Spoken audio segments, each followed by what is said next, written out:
ఉన్నాడా ఉన్నాడా సురేందర్ రెడ్డి? హరీష్ రావు అడుగులకి మడుగులెత్తే పోలీసు వాళ్ళు ఉన్నారా? ఇప్పుడు ఉన్నారా? అందుకని హరీష్ రావు కూడా వస్తలేడు. వస్తే కూడా అప్పుడప్పుడు మెల్లగా ఇట్లొచ్చి సాటికెళ్ళి వచ్చి సాటుకు పోతా ఉన్నాడు. అంతేనా? అందుకని భారతీయ జనతా పార్టీ నాయకులకి కార్యకర్తలకు నేను సవినయంగా ఒకటే విజ్ఞప్తి చేస్తా ఉన్నా. సిద్దిపేట భయంలోంచి బయటికి వచ్చింది.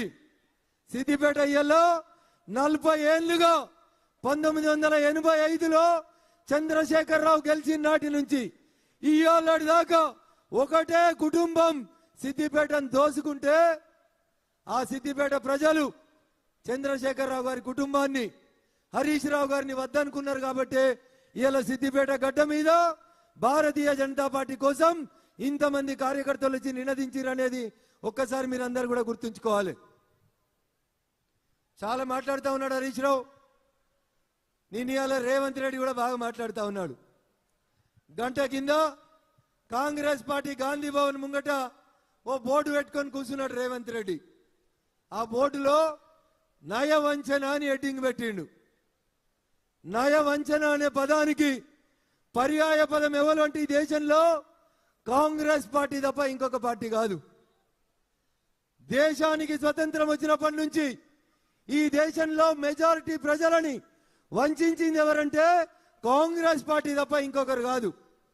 ఒక దేశానికి 2 రాజ్యాంగాలు, 2 ప్రధానమంత్రులు, 2 జెండాలు, 2 ప్రైమ్ మినిస్టర్లు ఉంటారని చెప్పి ఈ దేశ ప్రజలని వంచినటువంటి పార్టీ కాంగ్రెస్ పార్టీ. ఆ కాంగ్రెస్ పార్టీ ఆఫీస్ ముంగట నయవంచన అని ఒక బోర్డు పెట్టుకొని రేవంత్ రెడ్డి కూర్చొని ధర్నా చేస్తున్నట్టు నాటకం చేస్తుండు. నేను సిద్దిపేట గడ్డ మీదకి వెళ్ళి రేవంత్ రెడ్డి గారిని అడుగుతున్నా, ఎన్నికలు అయిపోగానే డిసెంబర్ 9వ తారీఖు నేను ముఖ్యమంత్రి అయితే వెంటనే ప్రతి రైతుకి 2 లక్షలు రైతు రుణమాఫీ చేస్తా అన్నాడు. అయిందా రుణమాఫీ? అయిందా రుణమాఫీ?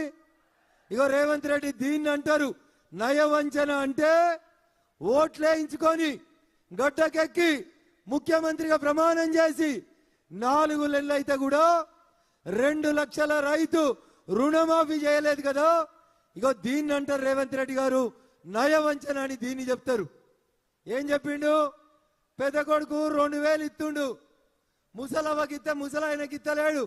ఇంటికి 2 పింఛన్లు కావాలంటే ముసలవ్వకి ముసలాయనకి ఇద్దరికి మనిషికి 4000 పింఛన్ కావాలంటే కాంగ్రెస్ పార్టీకి ఓటేయండి, వచ్చే డిసెంబర్ నుంచి మేము 4000 పింఛన్ ఇస్తా అన్నాడు. అక్క ఎవరికైనా 4000 పింఛన్ వచ్చిందా? గిడ కూర్చున్న మా వాళ్ళు చెప్పాలి, ఎవరికైనా 4000 పింఛన్ వచ్చిందా? రాలేదా? వచ్చిందా? జర గట్టిగా చెప్పాలి, గిట్టి వచ్చేదాకా. 4000 పింఛన్ వచ్చిందా? రాలేదు. ఇగో రేవంత్ రెడ్డి దీన్ని అంటారు నయవంచన.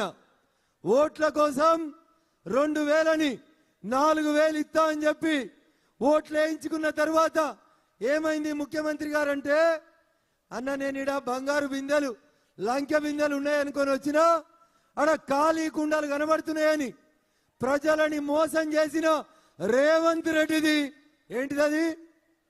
ఏంటిదది? నయవంచన అంటే గిది రేవంత్ రెడ్డి గారు.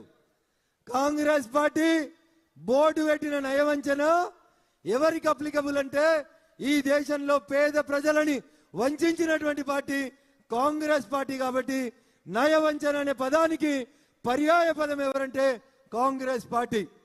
ఏం చెప్పిండు? ప్రతి ఆడబిడ్డకి మహాలక్ష్మి పథకం కింద 2500 రూపాయలు గెలిచిన వెంటనే ఇస్తామని చెప్పిండు.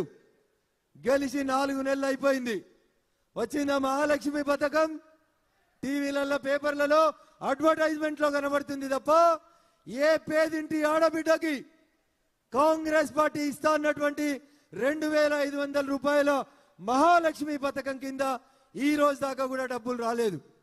అయ్యా రేవంత్ రెడ్డి గారు, ఇగో దీన్ని నయవంచన అని చెప్తారు తప్ప భారతీయ జనతా పార్టీ ఏ రోజు కూడా ప్రజలని మోసగించలేదు. మీరు మాట్లాడితే హామీలు అని చెప్తారు.